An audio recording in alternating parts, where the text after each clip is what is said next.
Hello, my name is Ashley Baker. I'm a graduate student studying costume design at the University of Oregon, and today I'm going to be talking about how to put a wig cap on someone with longer hair.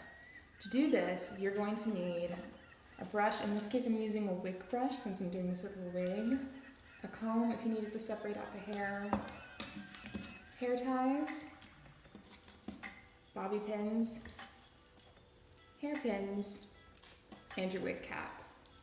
So to start off with, you're going to want to section the hair off in the front so that you can make pin curls that the wig can be anchored into when you get the wig on. So what you'll do is you'll take just a bit of the front here and push it forward. And then I like to start taking what I think is a reasonable chunk of hair to make a pin curl. So this wig has quite a lot of hair that needs to get into it. Normally I would only do 3 pin curls in the front, one right at the top here and one at each side.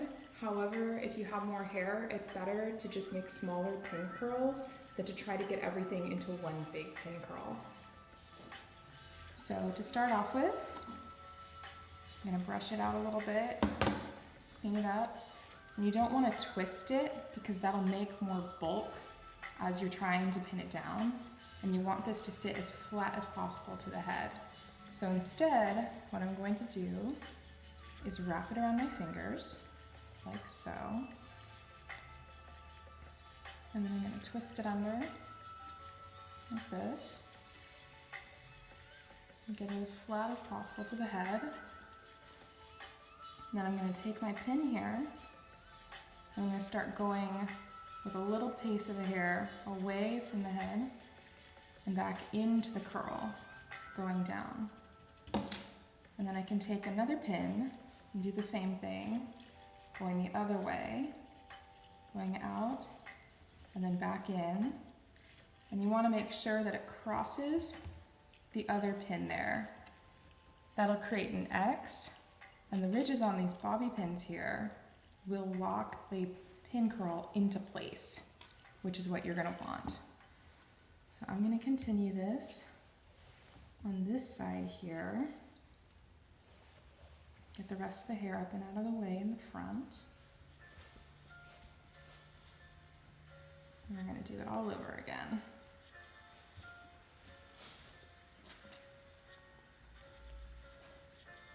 Grab it, go away, back down and under, and you really only need to take a bite of the hair.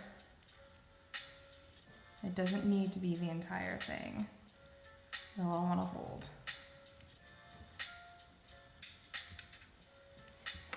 There we go, we have 2. And I'm going to go to the other side here. Start picking out more hair.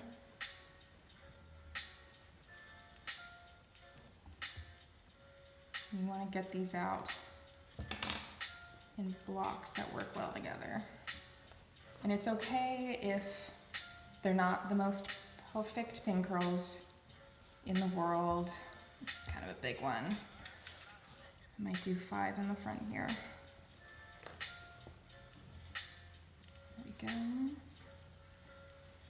The thing about these pin curls is that they're never going to be seen.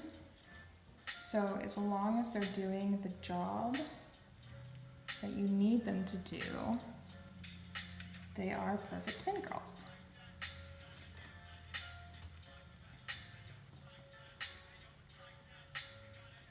So as long as you follow the basic rules of keeping the hair flat and doing the little X's with your bobby pins, you should be okay.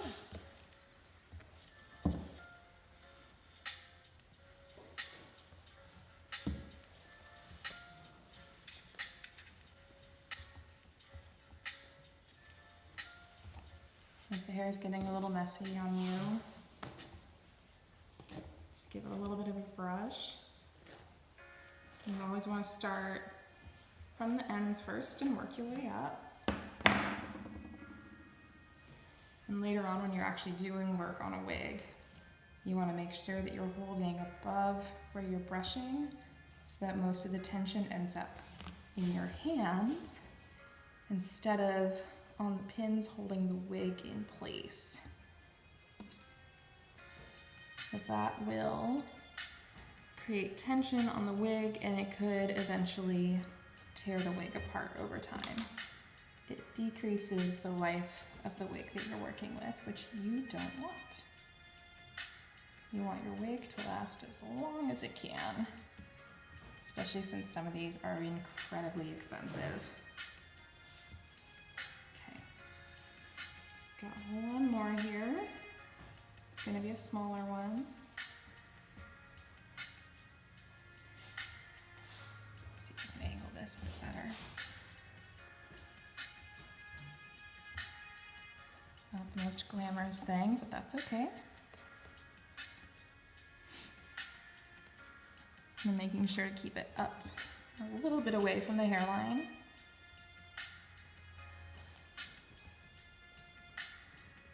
And I'm also making sure that when I'm pinning these, the pins stay pretty close to the hair as well and don't poke up. Because if they start to poke up in a way, they will poke through the wig cap, and then they will probably poke through your wig as well. And then you'll see a very weird pin kind of sticking out like a little antenna, which is not what we want to see. Okay, I think I want to stick one more pin in here just to secure this one a little bit better. But the front is pin curled and it's fairly flat, which is what we want. And the pin curls aren't horrendously big.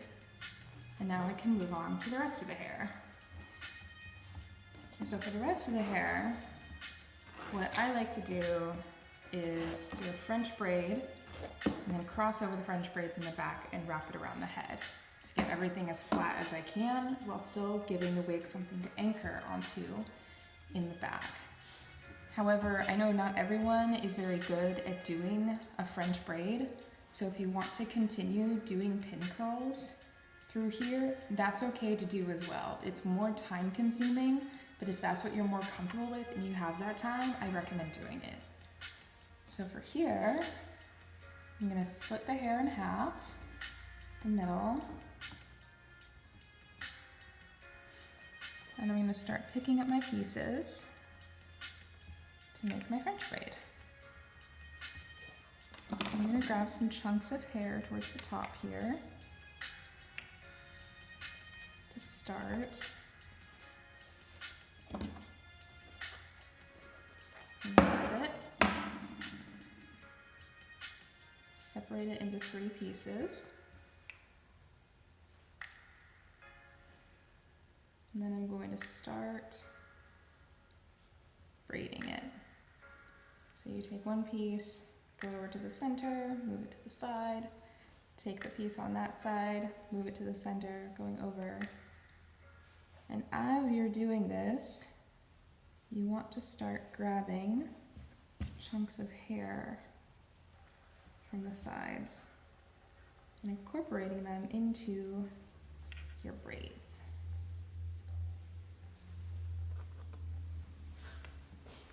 So you can see what I'm doing here. I'm just grabbing a little extra chunk of hair here and then braiding it in. I'm tightening as I go so that this will want to stay close to the head. So I'm going to grab another chunk here. Keep this going. There we go. I'm tightening as I go along. I'm also trying to keep these 3 pieces fairly even in size as I do this. That way I can have this braid go pretty long once I get past the French braiding part. So you can see I'm still keeping it pretty close to the head. If you're not super good at doing a French braid, that's okay at this part. You really don't have to. The more important thing is just getting this close to the head. So I don't think I'm a particularly amazing French braider myself. However, no one's going to see this. I want to make sure that you're also not getting the hair tangled at the bottom. Okay. But for what I'm doing here, this level of French braiding is completely okay.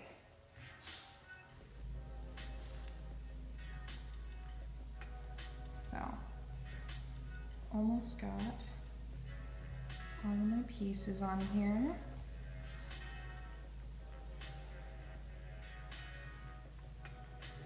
Okay. And now you can see I've got all the hair on this side incorporated into this braid.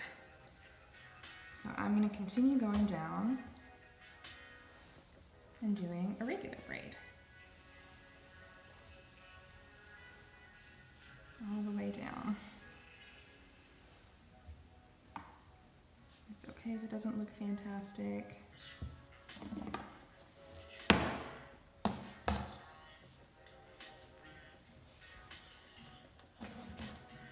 No one will ever see it.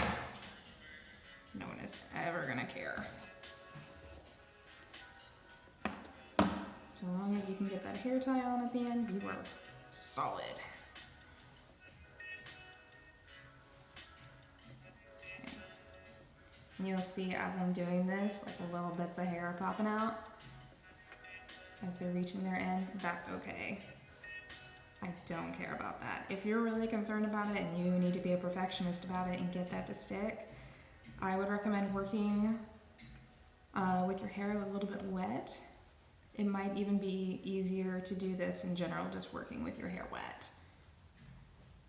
Especially if you don't feel comfortable with trying to do this on your first try.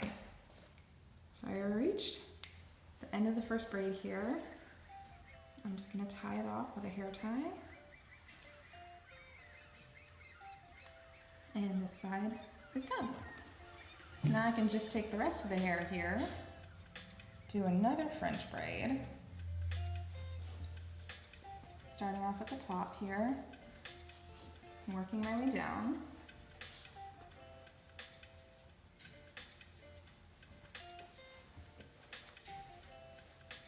And then we'll have our 2 French braids.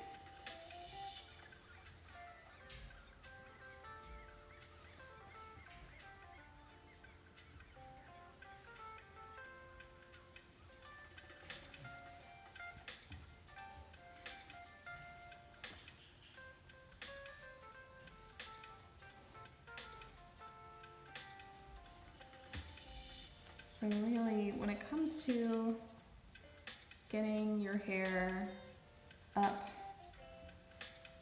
and into a wig cap, the process doesn't necessarily matter unless you're in a place where they do care. So if you're working as a hair and makeup wig intern for a company, or you get hired as a stylist or something, or you're working in a shop somewhere, you want to pay attention to how they prefer to have their wig or their hair done up, if you have to do that for someone. Oftentimes, in my experience in the past, I haven't really been the one who has ever had to put someone's hair up into a wig cap. Usually actors just do it themselves and they have their own way of doing it. So if you are an actor, this is actually a really good opportunity to experiment and try some different techniques for getting your hair up into a wig cap, to figure out what you personally like and what you feel works best with your hair. Okay. So now I'm done with this side. We have 2 French braids. I'm just going to continue on down towards the bottom.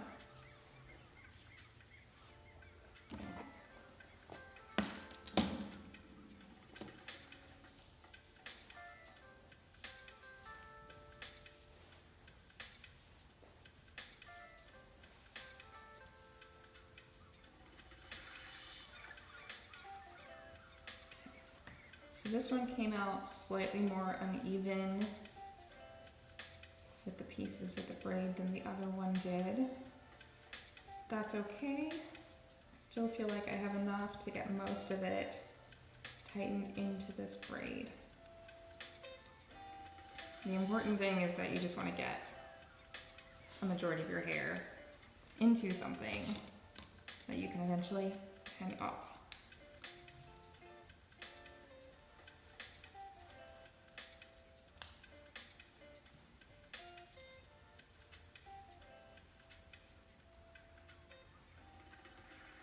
Okay, so now I have my two braids, and I can take them and I'm going to cross them over along the back of the head. I am not going to just take them straight up. Doing the crossover here in the back is going to give something for the wig to anchor to when you want to pin it in there. It is something solid that is not going to move, whereas if you do something like this, it's not going to quite work the same and it's going to feel really uncomfortable. So instead, I'm going to take it, I'm going to do the first one here, and you're going to pin as much as you need to feel good about where it's sitting. So I usually start, I go along the sides here, and I do the out and back in again.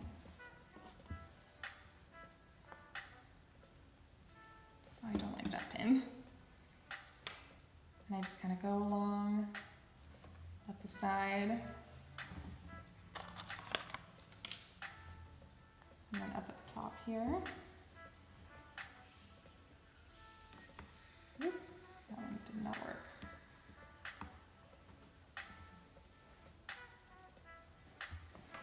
So that's pretty secure. I want to make sure that this is not somehow kind of flying off towards the front here and doing something weird. Just wants to hang. If you don't like it being kind of loose, you can try to take some of it, pin it down if you really need to. And then I'm going to take the other side here and I'm going to do it the other way, wrapping it around the head. There we go. And you can also use the hairpins here as well. It'll do the same thing as the bobby pins. I like the ones that don't have the little balls. You can see that. These don't have that, whereas these ones do. I just find when I'm pinning, those little balls just kind of get in the way. So sometimes I'll just use my teeth and pull them off. But it's kind of painful to do. Okay. And there we go. So you see everything is pretty flat, sitting close to the head. I think I want to stick another pin down here towards the bottom.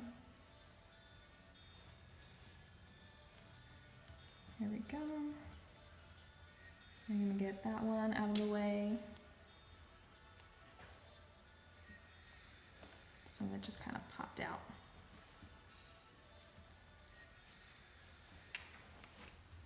And there we go, it's all pinned. So the next step is going to be getting the wig cap on. So you're going to want to open it up, a little bit of a stretch if you want.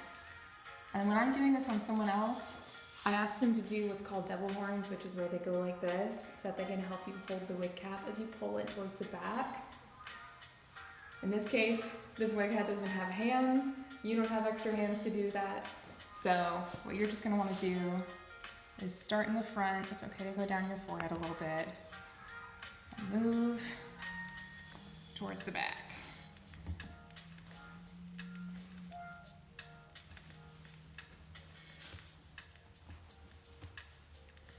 And you can start pulling this back a little bit. I went pretty far down this person's forehead. Oops. You want to get everything underneath the wig cap.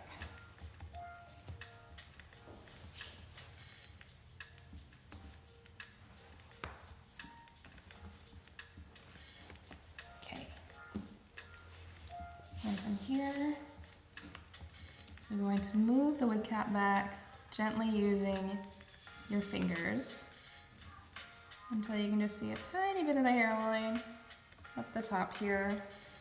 I'm going to readjust it here on the sides so that it fully covers the hair. Especially on this side.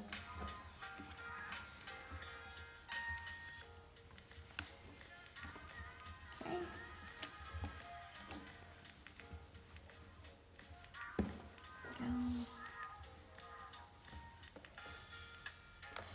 You're going to want to take your rat tail comb and just take the extra little bits and stick them up in there.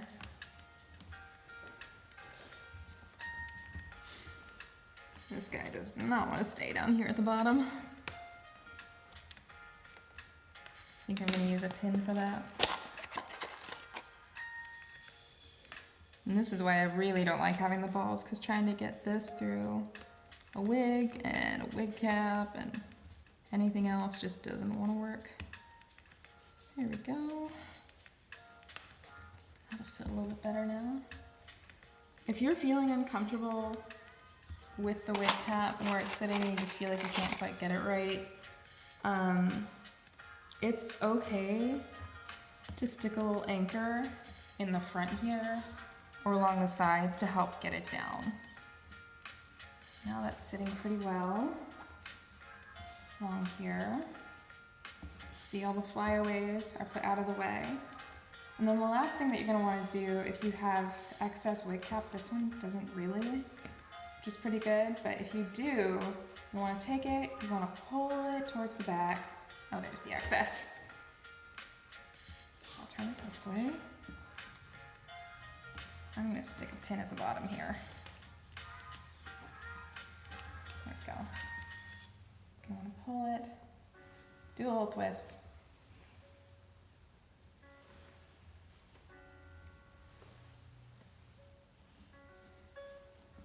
And then take these points here,